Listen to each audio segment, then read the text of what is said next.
Good Monday afternoon, everyone. I'm Molly O'Brien. Welcome to the Navigate Credit Union Broadcast Center here on GoLocal Live. It is Monday, March 12th at just 3 o'clock, and we're going to kick off the show by giving you a weather update. So, the National Weather Service has issued a winter storm warning for all of Rhode Island. It kicks in tonight at 11 o'clock and lasts until 8 o'clock Tuesday night. So the storm, according to the National Weather Service, is supposed to start at about 10 o'clock this evening. And the National Weather Service is forecasting anywhere from about 10 to 15 inches of snow for Providence. So if you want more information on the weather, you can go over to our website at golocalprov.com and get the latest there.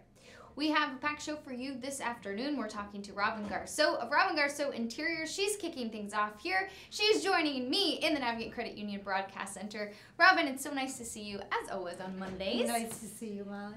So we're talking about something that a lot of people take on in their homes, and when they do, it can be very overwhelming for some. You are going to help people today survive a kitchen renovation. When people call you and they're like, hey, I want to renovate my kitchen, I want to upgrade, do people call you like in a state of chaos, overwhelming? Like, how do people approach you when they're talking about the subject? When they actually start, they call me and we start to discuss a timeline as far as the kitchen renovation. Yeah. And the reason I wanted to talk about it today was because this is really the time of year to start preparing for it. Okay. So I feel the best time of year to do a kitchen renovation is through the summer. It allows you to be able to grill outside. It's a little easier because it's warmer, and you don't necessarily have to worry about lunches for your kids and things like that. It's not as chaotic usually in the summertime. So for a kitchen renovation, I just think it is a nice way to, a nice time of year to do it, yeah. Okay, so the time to start planning is now. Yes. And you think the best time to do this is in the summer, and I absolutely think that makes the most sense. And I feel like we know, she's the expert here.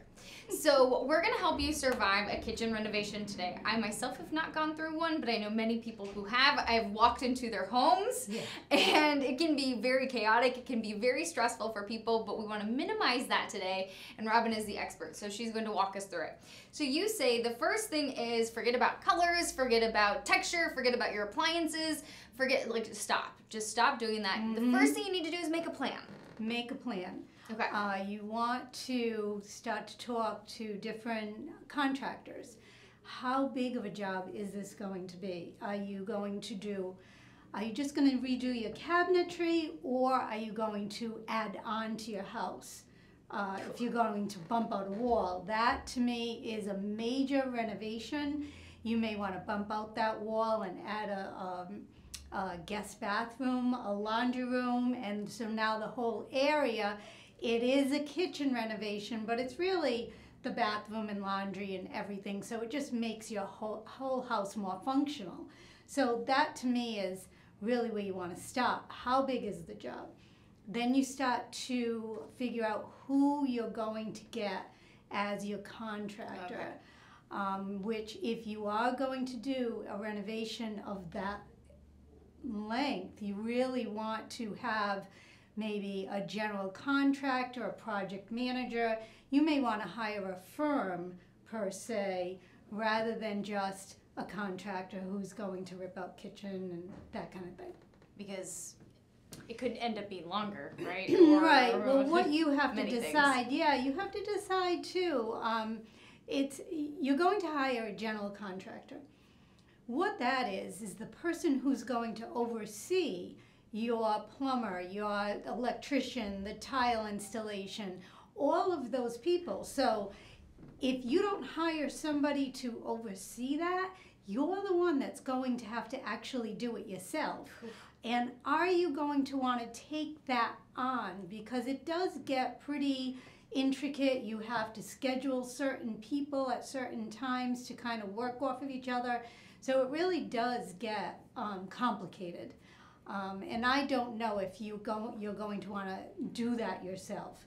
Yeah. So that's what the general contractor is, or the project manager. Okay, so that's something that you need to decide. Hey, maybe that's what you do, and maybe that's what you want to do. Maybe that fits for you and what you're doing for your home, but definitely something that you need to think about when you're creating your plan. The next thing is consider hiring someone like Robin for the fun part of it, not the wiring and everything, but the aspects of it, what you want it to look like. Exactly. So when you start a kitchen project, so one of my clients right now, she's contemplating the whole bumping the wall out, extending the kitchen out, making the lavette, and in a laundry room as well.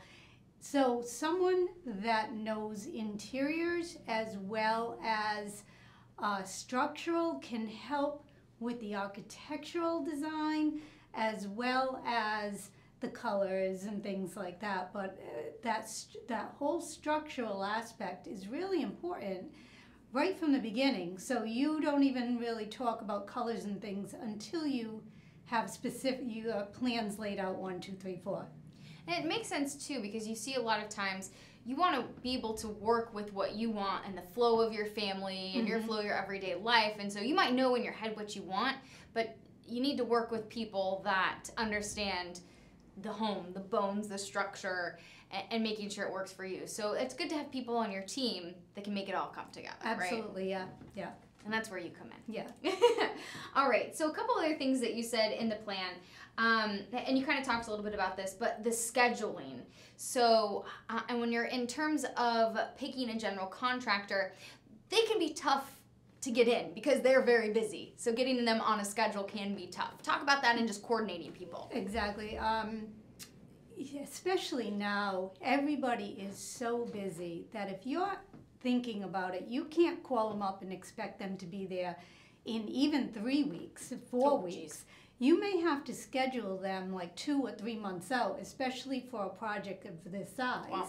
So you really do want to start thinking about it now if you want it to start taking place, say in June, because you need to take those steps in order to get them on their schedule to get you where you want to be for this. Wow. Yeah. Okay. Yeah. So now really is the time to start. If you're thinking, oh, I'm sick of these cupboards, I'm sick of these cabinets, not enough storage. Start calling contractors now, because then you want to get on their calendar, because they might say to you, you know what, I'm busy right now, but I can fit you in July. That's when we can start it. And you also want to make sure that they give you a timeline. Okay. And stick to it. There are, some contractors, they're not as organized as other contractors or design build firms. So you want to choose somebody that says, okay, we're going to be doing this week, this week, this week. These are when your deadlines are for all your finishes and that kind of thing. When you're organized, that's when you can stay on task, on budget, well, try to stay on budget, and on time. Yeah, that's really, really important. And the other thing I wanted to say about general contractors too is once you make that choice, you want to make sure that they are getting all the proper permitting as well for your kitchen and your new design build, because it's really ultimately up to the homeowner to make sure that's all done properly, number one. And number two, you want to make sure you have a second set of eyes on your electrical, your plumbing, and make sure it's all up to code. And not only that, if you choose to sell your house down the road, in your disclosures, which is by law you have to do a set of disclosures when you sell your home, there is a section in there that asks you, have you gotten all the pertinent permits while you lived at your property? So you really do. For me, I like the idea when I have somebody working in my house, I want to see a copy of the permit. I get a copy of it, I put it in a file, so when I'm ready to sell my house, I know this was done, this was done, this was done. And and I just feel it's really important. Wow, taking on that responsibility, so definitely worth the extra investment, sounds like. Okay, so definitely making sure you're on track with that general contractor and keeping them to the schedule. Okay, so the next thing to think about, we're going to ask you to scoot over, it looks like. Robin, thank you. Come a little closer. We're going to warm up in here. Okay, to think about a temporary kitchen setup, that's a lot of times you hear people say the kitchen can be the hub of the home. And so to disrupt that hub of the home can be very chaotic. So maybe the kitchen, or renovating the kitchen to do that in the summertime, it can be less chaotic, less disruptive. But what can we do to have a temporary kitchen setup if you are just totally diving in and tearing everything apart? If you are tearing things apart and you are bumping out a wall or doing a major renovation, number one, you might want to consider taking a week and go spending it at a hotel when they're doing the demo work, because it is a mess, and I would get out of there when you can. The other thing is and that's when those timelines really do come in. It really is, because you need to set things up. You have to include those things in your budget. You don't ever think of things like that, but you may want to be away when they're actually doing the demo work. But you had asked me something. Sorry, I interrupted you. That's right. Setting up a temporary kitchen. That's what it is. The temporary kitchen. You can actually run some plumbing and do a temporary kitchen in maybe an adjacent area. So you could have a sink and a cabinet, and you take out one of the old cabinets, use it on the side in this adjacent area with the sink. You run some plumbing through it, and you may have a little bit of a counter area, and you put a microwave on it. You do that kind of thing. Maybe put the fridge in the garage. And that way, you at least have something somewhere, so you're not washing your dishes in the bathroom sink and that kind of thing. So if you're going to be doing this, you know what? Spend a little bit of money and run the plumbing somewhere else, or put cabinets in your garage or wherever you can in your dining room, and try to get it done that way. So at least you have a place to go out and do that. I like that too, because you don't want to be eating takeout every single meal, because that could be, one, very expensive, and a lot of takeout for a long time. Yeah. And you mentioned this as well, budget, because this can be very, it can be an expensive project depending on what you're doing. You know, maybe you're adding a garbage disposal, but then you're like, oh, well, let's add a dishwasher as well. And then you're like, well, we put in a new dishwasher, so let's get a fridge to match. You know, okay, well, now we're going to get a new stove as well. You know, it just keeps adding up. So talk to us about planning for a budget, and then what else we have to do with that budget. Well, what you want to do is, obviously, your appliances. Most of the time, you end up buying new appliances. I mean, a refrigerator can be $2,800. It can be $8,800. So it really depends on what you want to spend on your appliances. But you really cannot even order your kitchen cabinets unless your appliances are chosen. Wow. Because then you need to take those specifications and send them to the kitchen place. So when you're talking about your budget, figure on the appliances. And a lot of times when you do a group of appliances, they do give discounts for that. So that's always a good thing too. You have to always think about, okay, what am I doing? I'm going to do the backsplash. I'm going to do the kitchen cabinets. I'm going to do the floor. We're going to do a bathroom. It does snowball. I call them bells and whistles when you talk about your kitchen cabinetry. So for instance, I'm working on another kitchen, and we picked out this beautiful finish on the cabinets. It's all hand done. And then we did inset doors. And it's not a very big kitchen, so you get the price and you're all excited, and it's like, oh my God. Okay, so now we're going to reprice that same exact kitchen with full overlay doors instead of inset doors, and maybe not do the hand done finish.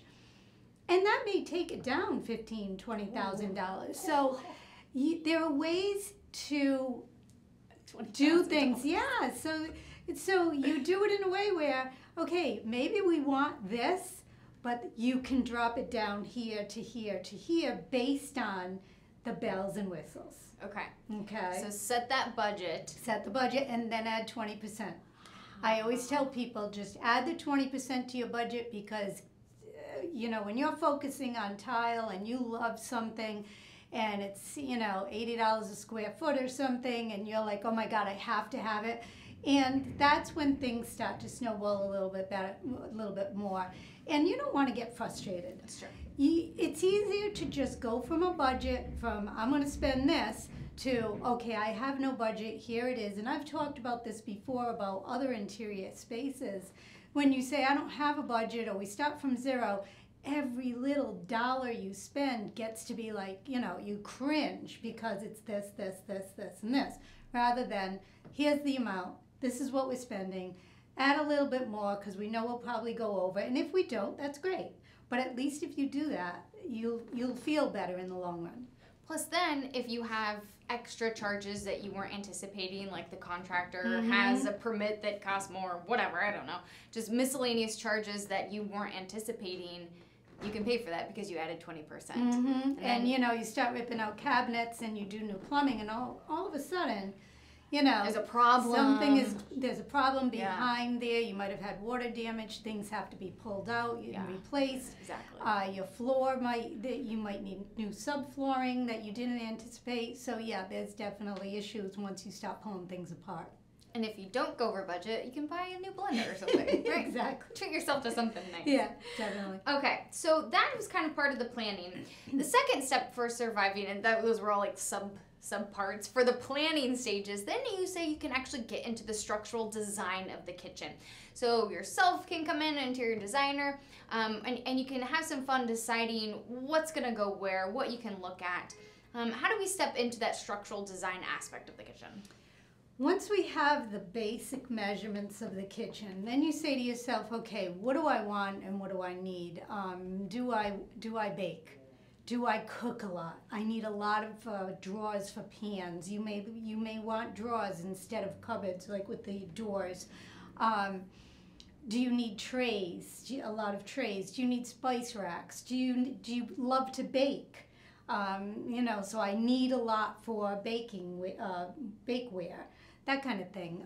Do you entertain a lot? You need a lot of cupboard space for glasses and wine glasses and things like that. So those are all the things you want to start making a list of. Trash. Do you need one trash? Do you need two trash? Do you want the trash with the recycle? Do you want double ones of those? There's so many different things that you can do. And again, those are the bells and whistles we talked about. You might want pullouts. Once you start saying, okay, these are the things I absolutely need, and these are the things that I want, when you're in that budget situation, then you can say, okay, well, I don't really need that. I wanted it, but I don't necessarily need it. And then we start really getting into the design and the look of it. What kind of hood do you want? Do you want to put the, do you have a cooktop in your island, or is the cooktop, or is the stove over to the left or somewhere on against the wall with a gorgeous concave hood, that kind of thing? Do you want like a really cool French oven, or do you want like stainless steel? Do you want cabinet-ready panel refrigerators? That's that is doing a lot of that with people right now. There are so many different types of refrigerators that may be cabinet panel ready, but yet they're not flush mounted. They're not inserted flush. They stand proud. It's called it stands proud. When you have the cabinet panel on there and it stands proud, you see the side edge of the refrigerator. So are you going to be okay with that? These are all questions that you need to ask your kitchen designer. And so someone like me would be working in conjunction with the kitchen designer, not instead of the kitchen designer, because they'll be able to tell you, this is the brand, this is the type of wood it is, they offer this, this, and this. This is how we can fit this drawer in, and we may need a filler on this side, but you got this on this side. Those are the people that are extremely familiar with the components. And then we come in and say, you know what, we want drawers on over here to balance this off and that kind of thing. Then you get into colors. And that's where the last step is, it sounds like.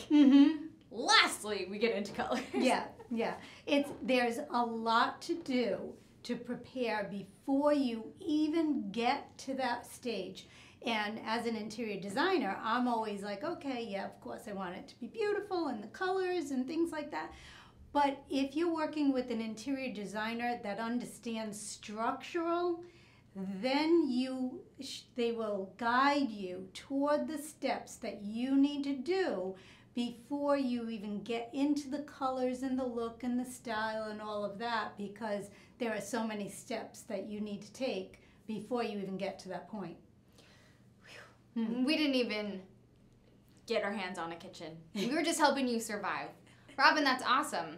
That's awesome. Thank you. And I bet it helps to balance because you have the interior design aspect, you have the real estate aspect, so I bet your involvement really helps you tackle a lot of kitchens. And then, of course, the kitchen designers. You have a lot of expertise in this area. Well, it's important, too, because then you say to yourself, okay, how long will you be in the house? How much do you want to spend? And will you get your money back? Or are you overvaluing what you're doing at that point? So there is a lot to be said for someone who understands structural and construction, understands design, and understands real estate. Real estate aspect. So it's all intertwined. It really is. The whole industry is all intertwined. So when you get a seasoned person, it can really help. And I bet, I think a lot of people look at homes when they see a kitchen, it makes a big difference. When they're buying, most of the when time they're selling, you're going in, you're buying a house for the kitchen and the bathrooms and the layout. But the kitchen makes a huge if you have a difference. beautiful kitchen, absolutely, most of the time it goes like that. Well, yeah. Hopefully we just helped you survive a little bit if you're thinking about renovating. We had the tips to help you survive that kitchen renovation.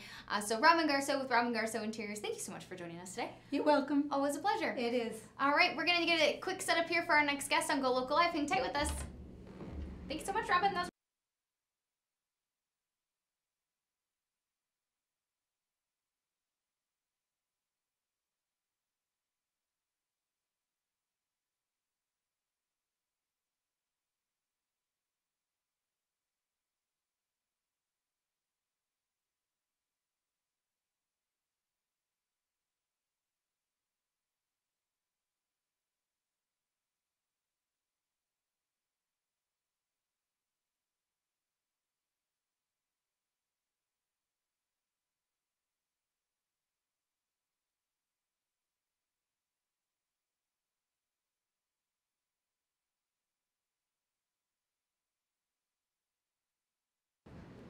Hey everyone, thanks for joining us here in the Navigate Credit Union Broadcast Center. I'm Molly O'Brien. Special Olympics Rhode Island and Best Buddies have teamed up, and they are in their 10th year to spread the word to end the word campaign. So here to talk about the campaign and much more is Mary Ellen Powers. She is not only an advocate and a global messenger for Special Olympics Rhode Island, but for global Special Olympics. Mary Ellen, thanks so much for joining me today. Thank you for having me. Yes, so I'm very glad that you're here to talk about this. The campaign, Spread the Word to End the Word, is in its 10th year, and you've been a big advocate for several years now. Talk to us a little bit about the involvement and a little bit about the campaign. Well, the Spread the Word to End the Word campaign is basically an opportunity for people to take the pledge to drop the word retard from everyday language.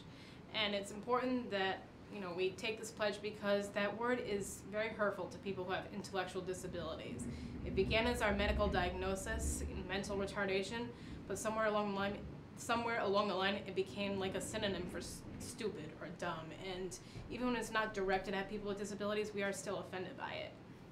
It's extremely hurtful, and it's hard to believe that in 2018 that people are still using that word in whatever context that they're using it for, but it is true. People are using that word. Talk to us a little bit about, you've shared your story in blog posts, including for the Huffington Post. They published a blog that you wrote. Talk to us about sharing your story, why it was important for you to get this out there, to share your personal story about bullying and overcoming that. Well, for me personally, when I was a teenager, I was bullied. I was called retarded. I lost a great deal of self-confidence, and it took me years to gain it back. And I finally gained my self-confidence back when I joined Special Olympics, and I got involved with the Athlete Leadership Program.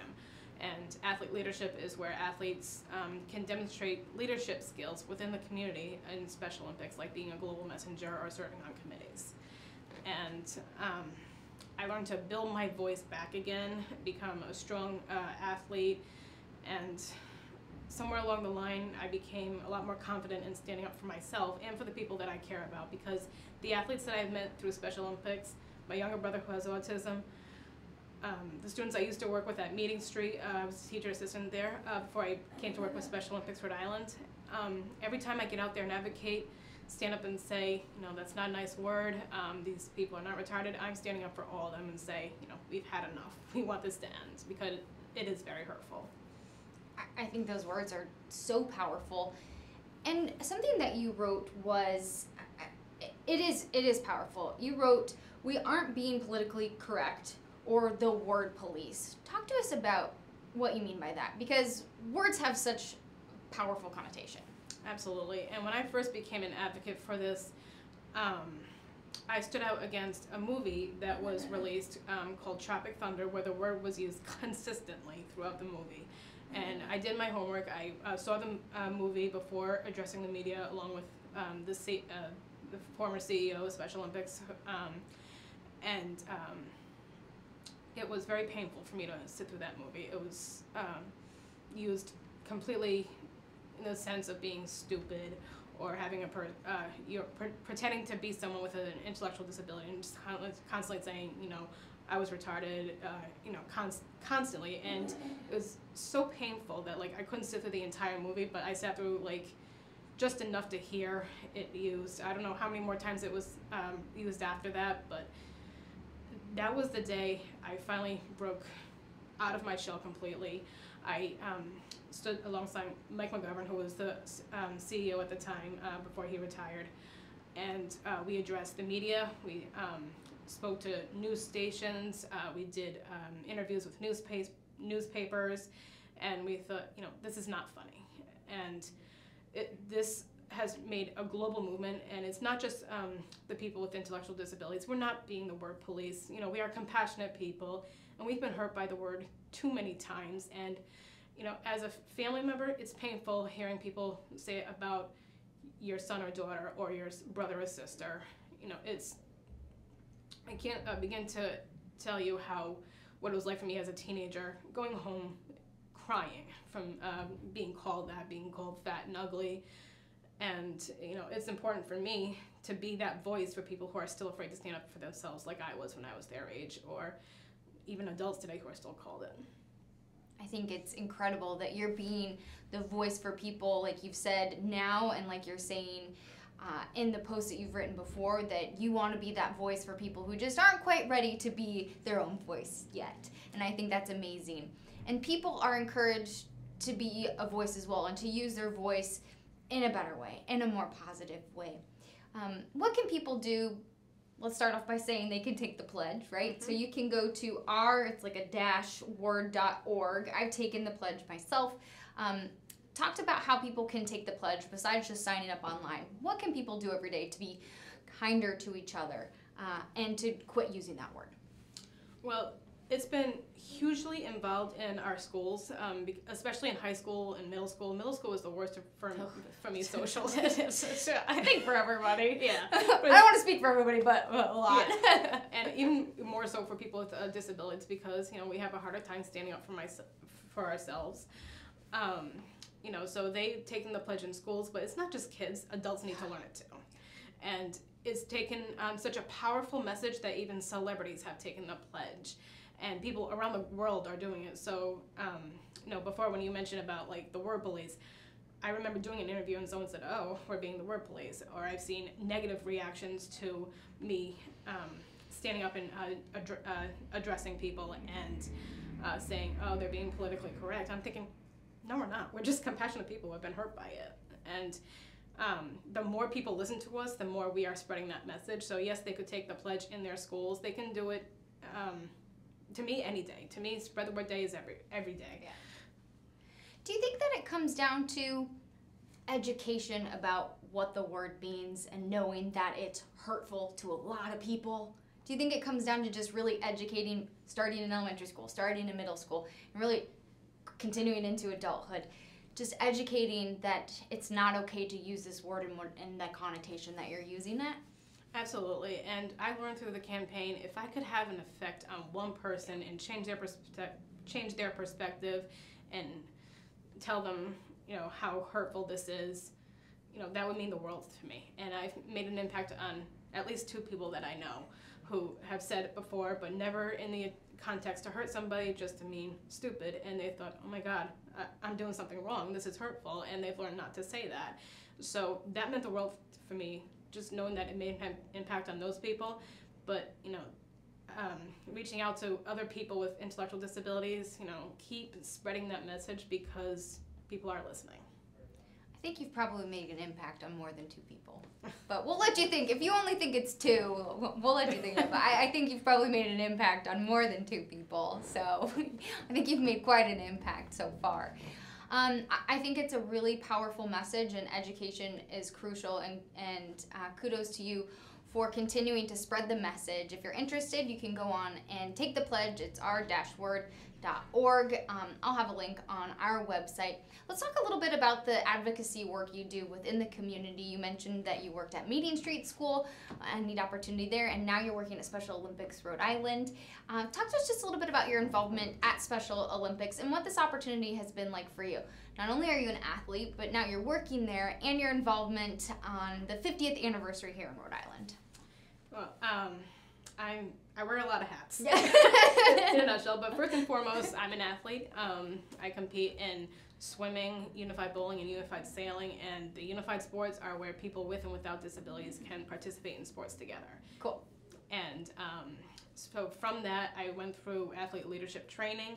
I learned how to become a global messenger, where we go out into the community and educate people about Special Olympics and about what's going on within the Special Olympics community.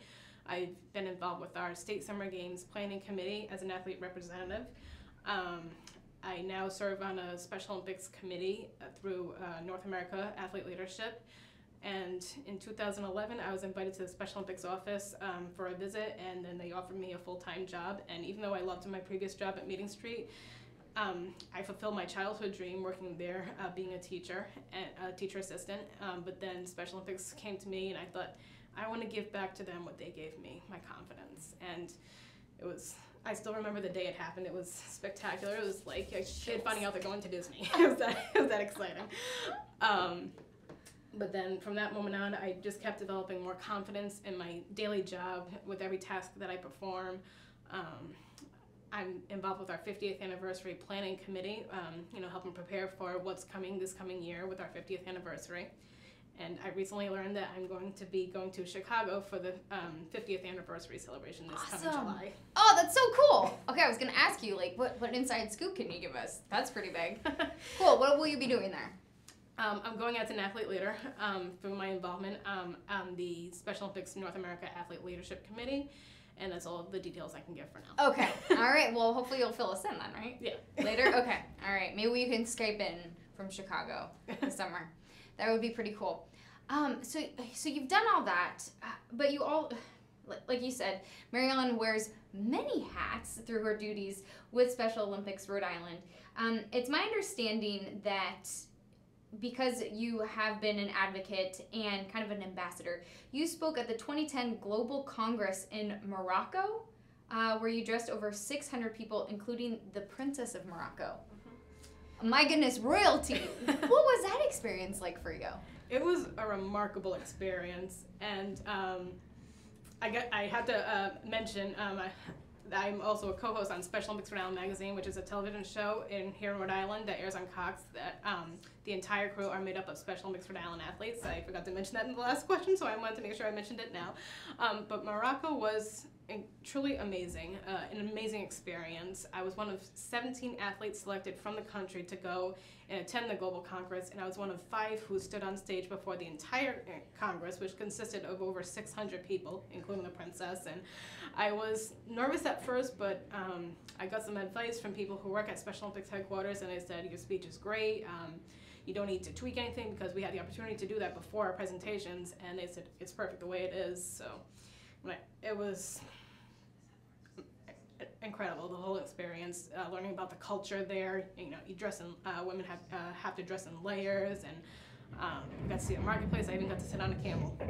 That's pretty neat. I have to say, speaking in front of 600 people, I mean, I public speak every day. You co-host a show, and so you're used to like public audience, but 600 people, that's a lot of people to sit out in front of you, and then royalty. That has to be, I probably would be terrified. So kudos to you for getting those nerves under control, because I think I would be like, okay, I'm out of here. That's scary. And how neat to be able to learn about the culture. And Morocco's not the only country that you've been able to visit. When you were the co-host on Special Olympics Rhode Island Magazine, you were able to visit Ireland and Japan as well. To work on that television show. What was that experience like for you? You've been able to travel a lot. Ireland was the first time I traveled outside of the country, and it was so beautiful. The whole crew of Special Olympics Rhode Island Magazine at the time got to attend the games and cover the footage, cover the athletes from Rhode Island, film everything, and we stood alongside media from around the world. And I had the same opportunity in Japan, where someone who heard about our show was so interested in it that they made up a film crew in their country where, same thing, people with intellectual disabilities. And so they invited us to come, and we learned from each other. We were filming each other. We were filming our two athletes who went from Rhode Island to the games. So again, the culture was beautiful. Ireland, for me personally, was I enjoy both of them, but because I am 100% Irish, I loved Ireland just as much. Okay. Yeah. Okay. So that probably was cool for you to be able to say, hey, this is where I'm from, this is where my ancestors are from. Mm-hmm. So you had like a little bit more of a connection. I did. In fact, my sister and my brother-in-law traveled through Ireland at the same time, and we met up in Dublin, and they got to go to the opening ceremonies of the games, and they even found family out there too. So, I'd love to go back someday and see our family roots, but like the fact that my sister got to experience finding family out there was like exciting, just hearing about it. Wow. Okay, so now you have to go. Now you have to go again. Yeah. So you did the work aspect. Now you need a vacation aspect. You're so busy working. You need a vacation. Well, I love my job. Anytime I get to go anywhere, it's also a vacation for me. That's pretty neat. I love everything about Special Olympics. That's pretty neat, and you are actively involved. So I do have to ask you, you're working on the 50th anniversary for here in Rhode Island. You're headed out to Chicago for a 50th anniversary. Are you still actively competing? Yes, that does not stop because, I always remember, what is the most important thing with my involvement. I'm an athlete leader, but I'm an athlete first. I just started my swim season. That is my spring sport, and I participate in that at our state summer games. I just finished my bowling season this past weekend, where I brought home a silver. Nice. So. Congratulations. Thank you. And I'm not the best in my team, so I had 3 other strong people in my lane. So thanks to them, we brought home the silver. Congratulations, team. That's cool. Thank you. That's great. So just wrapped up bowling and starting swimming. That's fantastic, and I think that's really important and really neat that you're able to be the leader within the community, and also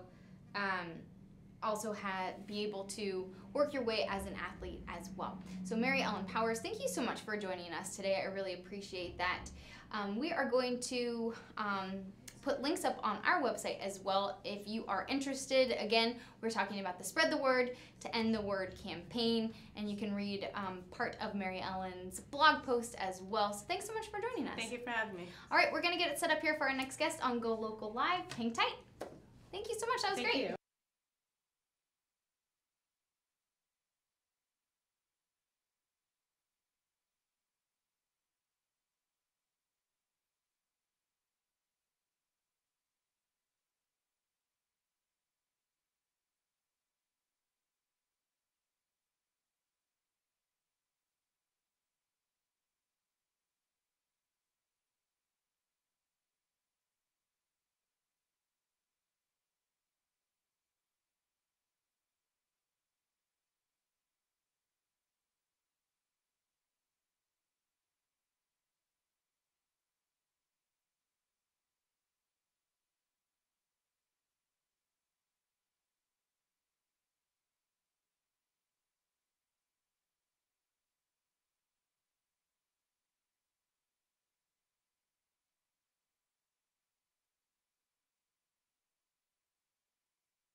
Hey everyone, thanks for joining me here in the Navigate Credit Union Broadcast Center. I'm pleased to welcome my next guest, Dr. Quincy Mills. He's Associate Professor of History and Director of Africana Studies at Vassar College. He's also the author of Cutting Along the Color Line, Black Barbers and Barbershops in America. Dr. Mills, how you doing today? I'm fantastic. Thank you for having me. I'm so glad that you're able to make it today. Indeed. So Quincy is joining us today before he heads over to the Providence Public Library. He's doing a book talk tonight on the book, and it's also part of the Providence Public Library exhibition that's lasting all the way through June. So that's at 6 o'clock. So if you don't get your fill tonight, obviously, even if you do get your fill, you have to head over and hear his book talk. So let's start off by jumping right into the book. As you got started researching and writing about this subject, about black barbers and black barber shops, you realized that the research really was unprecedented. You couldn't really read up on the subject, so you were really the first one to dive into it. Talk to us about why this subject matter is really important in our history.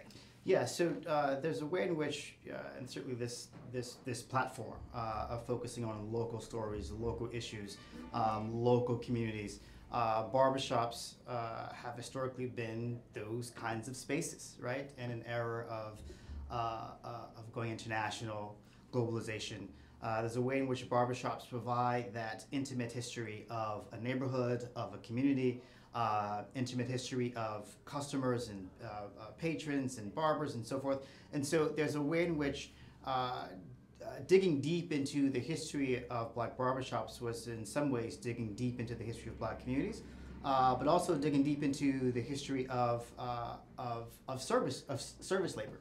And so there's a way in which I just assumed that there had been books and articles written about black barbers and barbershops because we talk about them so much as spaces where men can go and hang out and talk and debate, as spaces of refuge, country clubs, if you will.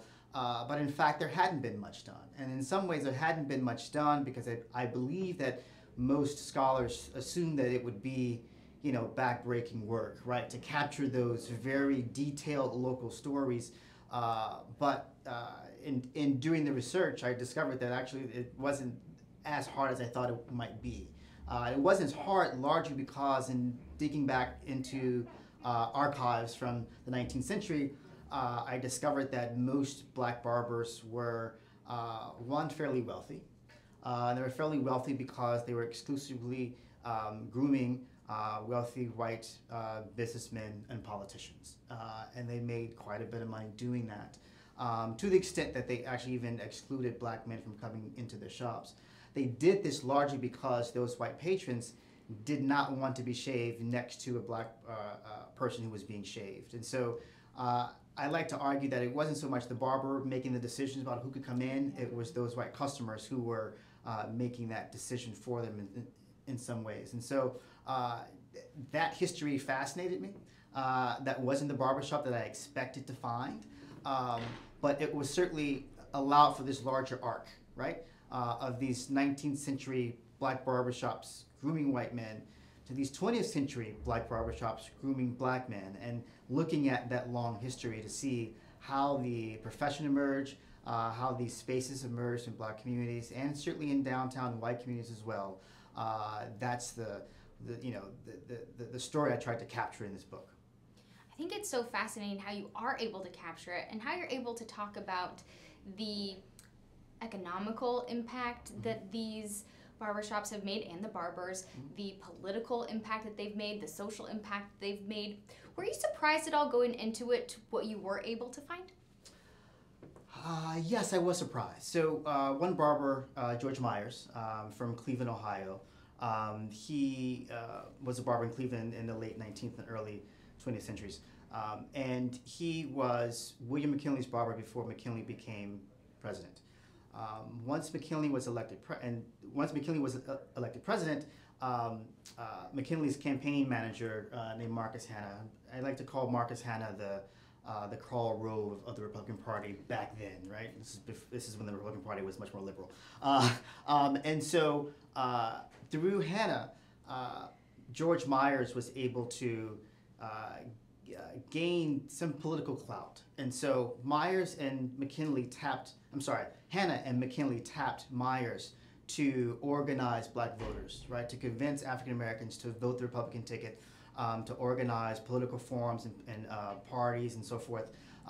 Once McKinley was elected, African Americans from around the country were sending George Myers letters congratulating Myers, oddly enough, but also asking for Myers' assistance in gaining political patronage positions in their hometowns. And Myers' position as this sort of arbiter, if you will, within the Republican machine absolutely fascinated me. I did not expect to find a figure like Myers. I did not expect to find someone who, again, exclusively groomed white men, but was also deeply in touch and engaged in black communities. And trying to figure out, trying to make sense of that was really wonderful. And so, but I found many George Myers across the 19th century and across the 20th century. I found many black barbers who were central figures in their communities, whether local or national. Many barbers who were active. When I say active, I mean active in civil rights politics, who used their barbershops as organizing spaces, as spaces where patrons could read radical literature, whether that was literature on communism or socialism or just the larger black radical tradition. And so this is the space I was looking for, right? But I was also open to the space I wasn't looking for, and that's the work of history. That's almost more important, I would think, that what you weren't looking for. Why do you think knowing these things and teaching these things, because you are a professor, and being able to provide this information, book form, and talking about it, whether it's at book talks, going out there, institutions providing these book talks, these exhibits like the Providence Public Library is doing, why do you think that's important for today's society, to take a look back and see how institutions, societies, these businesses have formed and made a change? It's important for a few reasons. I'll just name a couple. One is that we pass these shops every day, and we just assume that they've been the way that they are forever. We pass these shops and we assume that one cannot go in or one can go in. We make assumptions about how these spaces are organized. We make assumptions about the barbers who work in these shops. These are men and women who are standing behind a chair for a long period of time in a day, right? These are men and women who have this avenue of labor autonomy in a way that if one's working in a factory doesn't. And so these are folks who value their time and are just trying to find a space to be entrepreneurs, even if they don't own the shop, right? These barbershops help us see the world of the service economy in ways that go beyond the barbershop. And so, for example, the barbershop space is a place where, a haircut or a shave is not a tangible product, right? The barber's performing a service that the customer will like, or in some cases not like. And in many cases, that customer will tip the barber, right? There was recently, just today, an article in the New York Times about tipping and the challenge of tipping and how sexual harassment can come through tipping and the ways in which service workers, particularly restaurant workers, bar workers, are paid below minimum wage and have to rely on tips, which also means that they have to, accept lots of rude, inappropriate, downright horrific behavior just to make ends meet. And that's horrible, right? That indicates that there's something wrong with how our service economy is organized. And that's the same, the same goes for barbershops as well. In fact, in the 19 teens, there were a group of barbers who tried to start a movement to abolish the tipping system because they said that tipping would be a space that where the barbers would be read as servile or manual laborers, right? If they were tipped, if they had to rely on tips, that didn't fly, right? But it just indicates that there should be a larger national conversation about how we value service workers, and if we recall Martin Luther King, his last sort of major campaign was in support of sanitation workers, and he said all labor matters, right? All labor has dignity, and that's, I think, thinking about barbershops helps us, again, get into this large conversation about how we value service work in the service economy. It's a really fascinating book. If you do get the chance, head over to the Providence Public Library tonight. I do want to ask you about your personal collection to writing this book. You said the research wasn't too difficult for you, but at the time that you were writing, you said you were growing your hair long. This was from the book that I read part of it, and you said it did provide a little bit of a barrier. Can you talk to us just a little bit about that personal connection? I found that interesting. Sure. So I used to have very long dreadlocks that came to my waist, and at the point that I was doing interviews for the book, I interviewed some Southern barbers who, were quite honest about about what they thought about my long dreadlocks, and some of them were apprehensive about conducting an interview with me because they didn't think that my hair was groomed. They didn't think that I should have long hair. They didn't think that I should have locks. They thought that I should regularly attend the barbershop. And in some ways, right, that opposition helped me really get to the core of how those barbers thought about their business, right? We talk a lot about barbershops being spaces where men can go and hang out. But for barbers, it's their business, right? And for them, their business is making men look good, look presentable, look dateable, and so they take that work very seriously, right? And so some ask, well, how are you going to get a job with those long dreadlocks? Right? Well, at the time I was a graduate student, so I'm a student, so I'm not really worried about a job right now. I got the point though, right? The point was that we can talk a lot about barbershops as being public spaces, but they're also businesses, right? And if the business doesn't turn a profit, then the shop is not open the next day. And so it helped sort of merge, right, the public discourse that happens in spaces, but also the market economy. And we have to talk about the two together. We can talk about Facebook in the same way, right? There's that social aspect of Facebook, but advertisers are there, right? And so some money has to be made somehow. And for Facebook, it's our data that we're selling that. And so we get it for we can use Facebook for free, and we're sort of giving over ourselves in some way to the company to sort of use at their will. That's probably not fair. But nonetheless, I think the point right here is that there's a way in which the market economy and public discourse happens in barbershops. And so my own hair, right, was an early impediment to that research, right, because they saw, they took great value in how men should look and how black men should look. I was able to get past that, but it was an interesting early roadblock in the research. And to be able to give you maybe a different insight, different perspective, and to take their research a little bit further, a little bit deeper. Exactly. I also want to talk to you about the way that you set up the book. You do write barbershop in two separate words, and you wrote in the book that you do that specifically and deliberately to give meaning to the barbers, give it back to them. And there was a time that barbershop was two words, and then it moved along to being one word. Can you talk about the deliberate message that you want to give readers by using specifically two words, barbershop? Yeah, so so barbershop as one word is how we tend to write it, and there are times where I have sent emails or letters with it as two words, and someone has thought it was a mistake and put it as one word. X. But we talk about barbershops with one word as a public space, right? The barbershop as a public space. But back in the 19th century, artisans had the print making shop, right?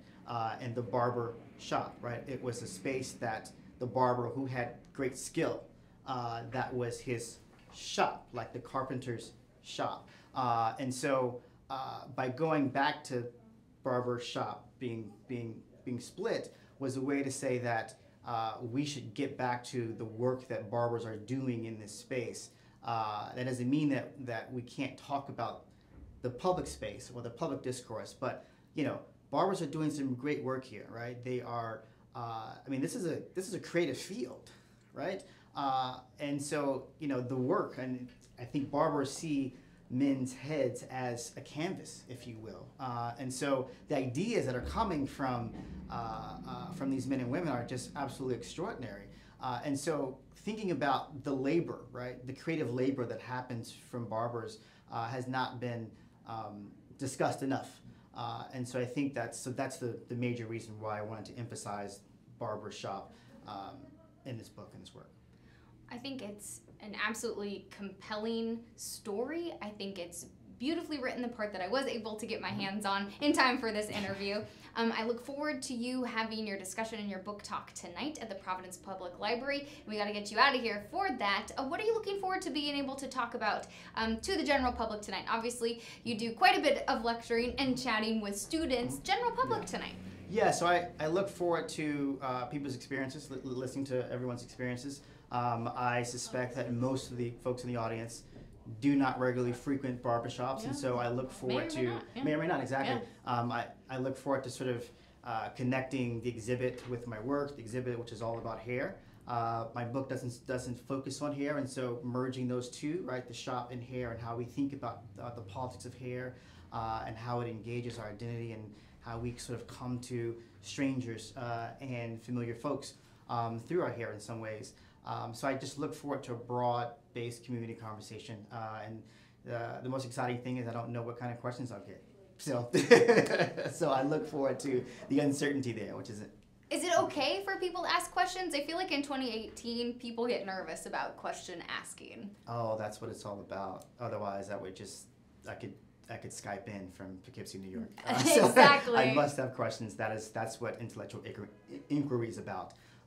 It's the constant questioning. I love that. Thank you so much, Dr. Quincy Mills. If you're interested, he's headed over to Providence Public Library right now. Get your hands on the book, Cutting Along the Colored Line, Black Barbers and Barbershops in America. We're wrapping up here in the Navigate Credit Union Broadcast Center. Josh Fenton kicks things off here in just a few minutes with Business Monday. I'm Molly O'Brien. Thanks so much for joining us.